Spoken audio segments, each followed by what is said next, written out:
আসসালামু আলাইকুম। সকল অভিভাবক, আমার প্রাণপ্রিয় শিক্ষার্থী এবং প্রশিক্ষক যারা আছেন, সকলকেই আমার অন্তঃস্থল থেকে অনেক অনেক শুভেচ্ছা। আশা করি সকলে ভালো আছেন, স্বাস্থ্যবিধি মেনে শিক্ষার্থীরা বাড়িতে আছে, অনেক লেখাপড়া করছে। Welcome to our online class from Charulata international school. আজকে যে বিষয়টি নিয়ে আলোচনা করতে যাচ্ছি সেটি খুবই গুরুত্বপূর্ণ একটি বিষয়। শিক্ষার্থীদের প্রথম হাতেখড়ি এবং ইংরেজি লেটারগুলোকে লেখার পদ্ধতি, এই পদ্ধতিগুলো নিয়ে আমরা আলোচনায় যাব।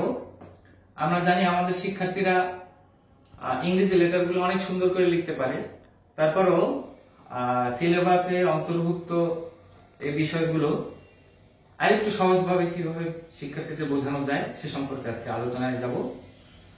তো আমরা শুরু করতে যাচ্ছি আমাদের সেই কাঙ্ক্ষিত লেসনটি নিয়ে। এখানে আমরা বোর্ডে দেখতে পাচ্ছি সুন্দর কয়েকটি বিষয়।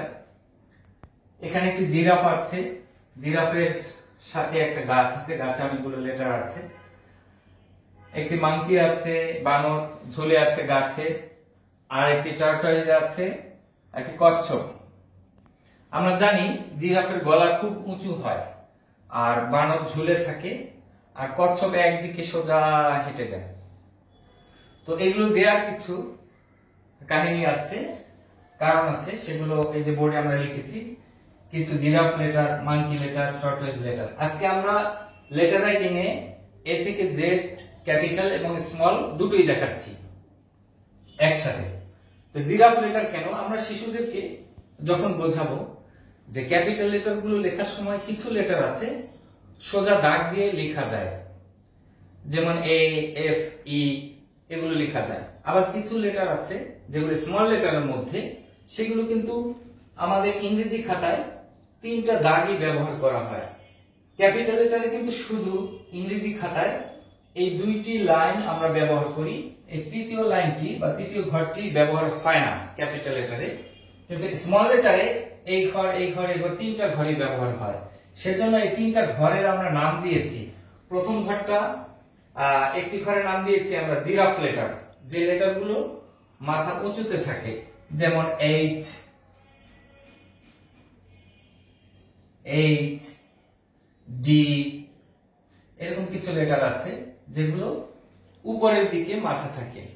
অর্থাৎ এগুলোকে আমরা শিশুদেরকে বোঝানোর জন্য বলবো এগুলির নাম হলো giraffe letter. Giraffe letter H,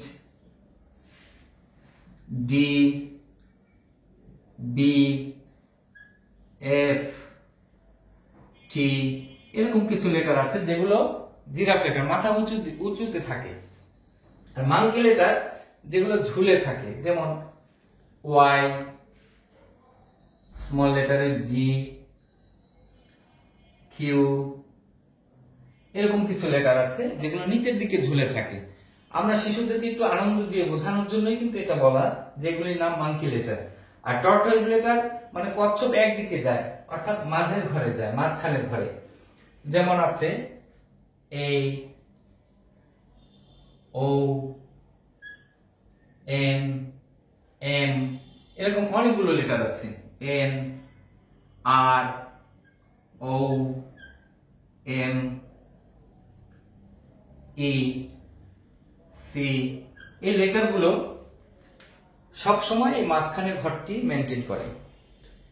তাহলে আমরা স্মল লেটারকে তিন ভাগে ভাগ করে শিশুদেরকে বোঝাবো যে জিরাফ লেটার কোনগুলো, মাংকি লেটার কোনগুলো এবং টর্টয়েজ লেটার কোনগুলো।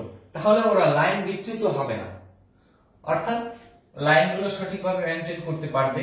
আমরা অনেক সময় অনেক শিক্ষার্থীদের দেখে থাকি যে লাইনগুলো মেনটেন হয় না, যেহেতু শিশুরা শুরুতে এই জিনিসগুলির সম্মুখীন হয়, সেজন্য শুরুতেই আমরা তাদেরকে লাইনগুলো বোঝাবো, ইংরেজি ঘরগুলো বোঝাবো, কোথায় ক্যাপিটাল লেটার হবে, কোথায় স্মল লেটার হবে, এবং এগুলোর আকৃতি প্রকৃতি নিয়ে তাদেরকে আগে বোঝাবো, তারপর লিখতে দেবো। তবে লেখার আগে কিছু ব্যালেন্স আছে, সেই ব্যালেন্স গুলো নিয়ে আমরা একটু আলোচনা করছি। আমরা শিক্ষার্থীদের ব্যালেন্স প্রথমে এইরকম একটি দাগ, বড় দাগ, ছোট দাগ, আবার হতে পারে এইদিকে একটা দাগ, এদিকে একটা দাগ, আবার হতে পারে গোল দাগ, আবার বাঁকা দাগ, এদিকে একটা বাঁকা, এদিকে একটি বাঁকা, আবার এইদিকে হতে পারে। তো এভাবে আমরা কয়েকটি ব্যালেন্স, অল্প কয়েকটি ব্যালেন্স, ইংরেজি লেখার জন্য, ইংরেজি লেটার লেখার জন্য তেমন একটি ব্যালেন্সের প্রয়োজন হয় না, কিন্তু বাংলা লেখার জন্য অনেক ব্যালেন্স প্রয়োজন হয়। সেই জন্য বাংলা লেখাটা শিশুরা লিখতে চায় না তেমন একটি, ইংরেজি। হ্যাঁ, তাহলে আমরা লেটার রাইটিং এ যাচ্ছি।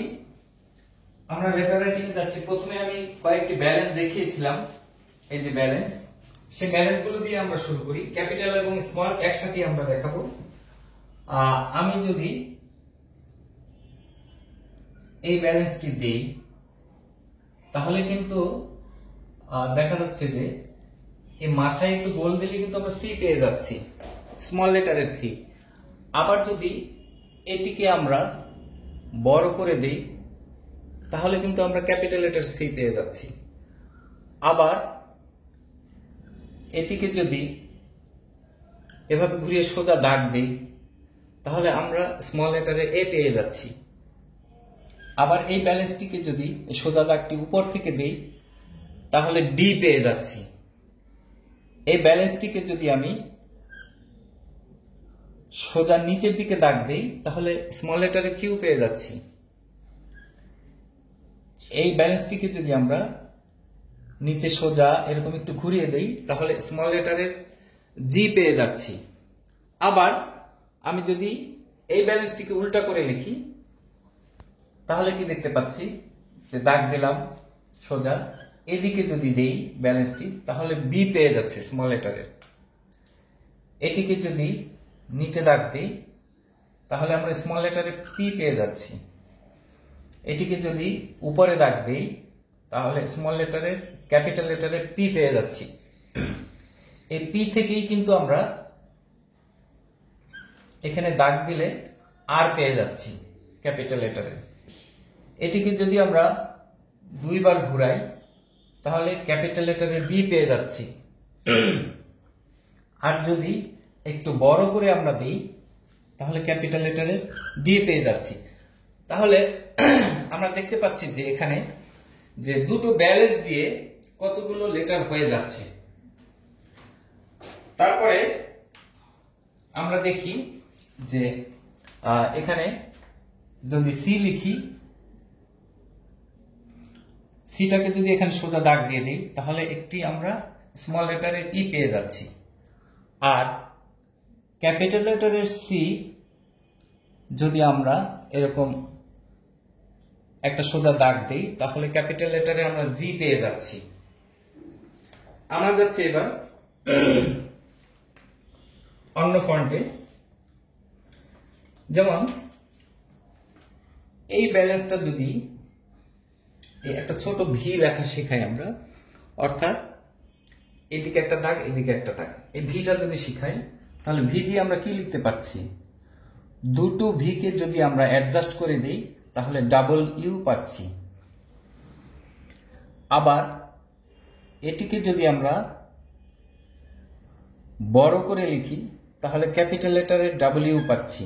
এখানে ক্রস থাকবে, একটু খেয়াল রাখবো আমরা, ক্যাপিটাল লেটারে ক্রস থাকবে, স্মল লেটারে ক্রস থাকবে না। যদি ভিটাকে আমরা উপরে দিই এবং নিচে সোজা দাগ দিই, তাহলে ক্যাপিটাল লেটারে ওয়াই পাচ্ছি। এই ভিটাকে সেকেন্ড দাগটা যদি আমরা নিচ পর্যন্ত টেনে দিই, তাহলে ওয়াই, স্মল লেটারে ওয়াই পাচ্ছি। ক্যাপিটাল লেটারে এটা যদি বড় করে দিই, তাহলে আমরা ক্যাপিটাল লেটারের ভি পাচ্ছি। আবার এটিকে যদি আমরা উল্টা করি, তাহলে আমরা ক্যাপিটাল লেটারের এই পাচ্ছি। তাহলে দেখতে পাচ্ছি অল্প কিছু ব্যালেন্স দিয়ে কিন্তু সেম অনেকগুলো লেটার লেখা যাচ্ছে। তো আমরা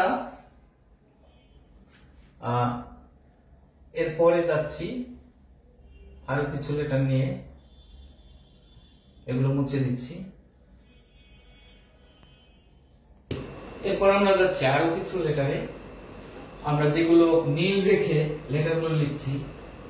যেমন সোজা দাগের মধ্যে কিছু লেটার আছে, সোজা দাগের মধ্যে, যেমন আই, আই অবশ্যই স্মল লেটার আই ফোঁটা দিতে হয়। এই আইটাকে যদি আমি নিচে টেনে একটু ঘুরিয়ে দিই তাহলে পাবো কিন্তু স্মল লেটারের জেই। স্মল লেটারের জেই সোজা একটা দাগ দিলে কিন্তু আমরা পেয়ে যাচ্ছি স্মল লেটারের এল। তারপরে আমরা সোজা আর একটা দাগ দিয়ে পাচ্ছি কিন্তু স্মল লেটারের টি। স্মল লেটারের টিটা একটু ছোট হয় উপর থেকে। এরপরে পেয়ে যাচ্ছি আমরা স্মল লেটারের এফ। তাহলে এগুলো সব সোজা দাগের মধ্যে এবং সবচেয়ে চিকন লেটার আমাদের লেটারগুলোর মধ্যে। এরপরে যাচ্ছি এই যে সোজা দাগ দিয়ে যদি আমরা একটু ঘুরিয়ে দিই তাহলে আমরা পাবো কিন্তু স্মল লেটারের আর।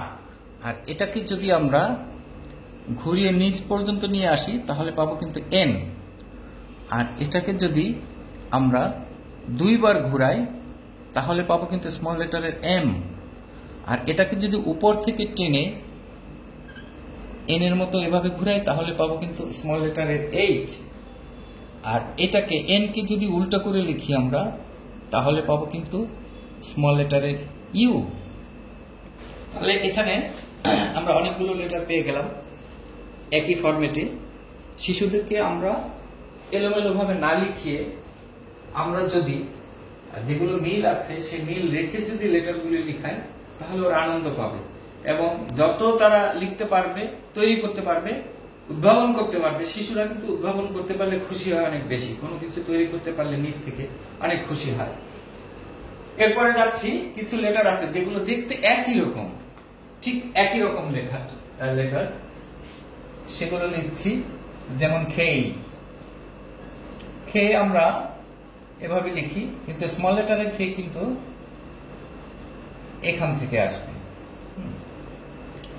এই দুটো লেটার দেখতে একই রকম। এরকম লেটার অনেকগুলো আছে, যেমন এক্স, ক্যাপিটাল লেটারের এক্স, স্মল লেটারের এক্স। এরপর আছে ক্যাপিটাল লেটারের জেড বা জি আমরা যেটা বলি,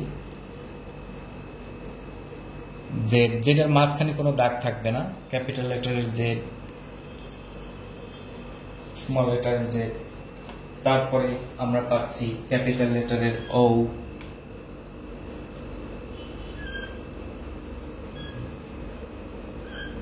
ক্যাপিটাল লেটারের ও পাচ্ছি। তারপরে এস পাচ্ছি ক্যাপিটাল লেটারের এবং স্মল লেটারের এস পাচ্ছি। এই লেটারগুলো দুটোই একই রকম। আমরা শিক্ষার্থীদের বলবো একটা বড় ভাই একটা ছোট ভাই। তারপর ভি পাচ্ছি, ভি যদিও আগে লিখিয়েছি তারপরেও আমরা দেখাচ্ছি যেহেতু দেখতে একই রকম লেটারগুলো। এরপর ও দিয়ে কিন্তু আমরা যে শিশুটি ও লিখতে পারবে তার কিউ লেখাটা খুব সহজ হবে। এখানে জাস্ট একটা সোজা দাগ দিয়ে দেয়া কিউ। এরপরে আমরা যাব আরো কিছু লেটার, যে লেটারগুলো আমরা কাঠির সাহায্যে দেখাতে পারি, অর্থাৎ এক দাগের মধ্যে কয়েকটি পেন্সিল নিয়ে আমরা সেই লেটারগুলো তাদেরকে দেখাতে পারি। যেমন আছে এফ, এফ লিখতে 3টা কাঠি লাগবে। এফ, এফ এর মতো আছে ই, 1 2 3, 3টা দাগ। এরপর আছে টি, টি লিখতে 2টা দাগ। তারপর আছে এল, ক্যাপিটাল লেটারের এল। এরপর আছে এন, 3টা কাঠি লাগবে। এরপর আছে এম,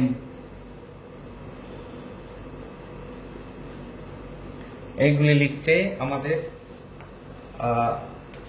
ক্যাপিটাল লেটারে আই আছে,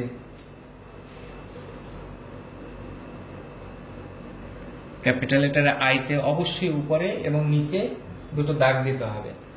আরো 2-1টি অক্ষর আছে সেগুলো একটু ব্যতিক্রম, যেমন এখানে দেখিয়ে দিচ্ছি ইউ, ক্যাপিটাল লেটারের ইউ, এটা একটু ব্যতিক্রম। আরেকটি আছে ক্যাপিটাল লেটারের জেই, টি এর মতোই একটু পাশ থেকে দাগ দিয়ে আমরা এভাবে ঘুরিয়ে দেব। তাহলে আমাদের কিন্তু ক্যাপিটাল এবং স্মল লেটার সবগুলো লেখা হয়ে গেল। তাহলে আমরা এখানে দেখতে পাচ্ছি যে একই ব্যালেন্স দিয়ে, জাস্ট অল্প কয়েকটি ব্যালেন্স দিয়ে আমরা সবগুলি লেটার শেষ করতে পারছি। তাহলে শিক্ষার্থীদের এই ব্যালেন্স গুলো আমরা বেশি বেশি করে করাবো। ইংরেজি যে দাগগুলো আছে সেই দাগগুলোর মধ্যে ব্যালেন্স গুলো আমরা বেশি বেশি করে আগে প্র্যাকটিস করাবো। এরপরে আমরা তাদেরকে লেখার মধ্যে যাব যে আসলে লেটার লিখতে, লেটার লেখা কত সহজ সেই বিষয়টি যে কোনো শিক্ষার্থীর সামনে, ছোট শিক্ষার্থী বিশেষ করে প্লে গ্রুপের শিক্ষার্থীর সামনে যদি সহজভাবে উপস্থাপন করা যায় সেটা তারা নিবে, আর যদি কঠিনভাবে উপস্থাপন করতে চান তখন সেটা কিন্তু সে নিবে না। কারণ কঠিন জিনিস তারা পছন্দ করে না, তারা নিজ থেকে তৈরি করতে চায়, তারা স্বাধীনভাবে কিছু করতে চায়। সেজন্য আমরা আজকে এটা দেখালাম। প্রথমে ইংরেজি ঘরের লাইনগুলো আগে শেখাতে হবে। কয়টা দাগ থাকে? 1 2 3 4টা দাগ থাকে এবং ঘর থাকে 3টা। জিরাফ লেটার কোনগুলো সেগুলো আগে আমরা তাদেরকে চিনাবো। একটা সাইকোলজিক্যাল একটা কথা আছে যে যে জিনিসটা মনের মধ্যে থাকবে বা মাথায় থাকবে, ব্রেনে থাকবে, সেটা কিন্তু শিক্ষার্থীরা লিখতে পারবে, এছাড়া লিখতে পারবে না। বা আমরাও আমাদের মনের ভিতর যেটা থাকবে সেটাই বলতে পারবো। কিন্তু তাহলে আগে লেটারগুলো চেনাতে হবে তাদেরকে। ক্যাপিটাল লেটার কোনগুলো, স্মল লেটার কোনগুলো, সবসময় আমাদের চোখের সামনে এগুলো তুলে ধরতে হবে। তাহলে এক সময় তাদের এর ভিতরে সেট হয়ে যাবে এ দেখতে কেমন, বি দেখতে কেমন, স্মল লেটারে বি দেখতে কেমন। এরপরে আমরা লার্নিং এ যাব, রাইটিং এ যাব এবং ইংরেজি খাতাটা চেনাবো। চেনানোর পরে আমরা যেভাবে বললাম স্মল লেটারকে 3 ভাগে ভাগ করে আমরা তাদেরকে শেখাবো। আর ক্যাপিটাল লেটার গুলো কিছু আছে যেগুলো আমরা কাঠি দিয়ে বা পেন্সিল দিয়ে শেখাবো, স্ট্রেট লাইনের মধ্যে যেগুলো আছে। আর তারপরে একই রকম লেটার যেগুলো আছে সেগুলো দেখাবো তাদেরকে। আর যেগুলো একটা বা দুইটা ব্যালেন্স দিয়ে অনেকগুলো লেটার লেখা যায় সেভাবে দেখাবো। এগুলো ধীরে ধীরে প্লে গ্রুপের শিক্ষার্থীদের অনুশীলন করাবেন। আশা করি আপনারা বাসায় শিক্ষার্থীদের বসিয়ে না রেখে ওদের যখন ভালো লাগবে তখন একটু খাতাটা নিয়ে 2-1টি অক্ষর লেখান, তাহলে আস্তে আস্তে শিখবে। আমরা চাই না আমাদের শিক্ষার্থীরা বসে থাকুক ঘরে, অযথা সময় অপচয় করুক। তারা তো একটু একটু করে বড় হবে। আপনি যদি মনে করেন এই করোনাকালীন সময় শেষ হয়ে যাবে আগামী 1-2 মাসের মধ্যে, সেটা কিন্তু ঠিক না। আমাদের কিন্তু আরো অনেকদিন অপেক্ষা করতে হবে। এই অপেক্ষার মধ্যে ঘরে বসিয়ে না রেখে শিক্ষার্থীকে আস্তে আস্তে করে তাদেরকে কিছু শিখান, নতুবা আপনার শিক্ষার্থী কিন্তু মনের যেই শক্তিটা আছে সেটা আস্তে আস্তে নিস্তেজ হয়ে যাবে। তাহলে ভালো থাকেন, সুস্থ থাকেন সবাই। দোয়া করি আপনার সন্তানদের জন্য, আমাদের জন্য দোয়া করবেন। আবার দেখা হবে এমনি আবার কোনো ক্লাস নিয়ে। ধন্যবাদ। আসসালামু আলাইকুম।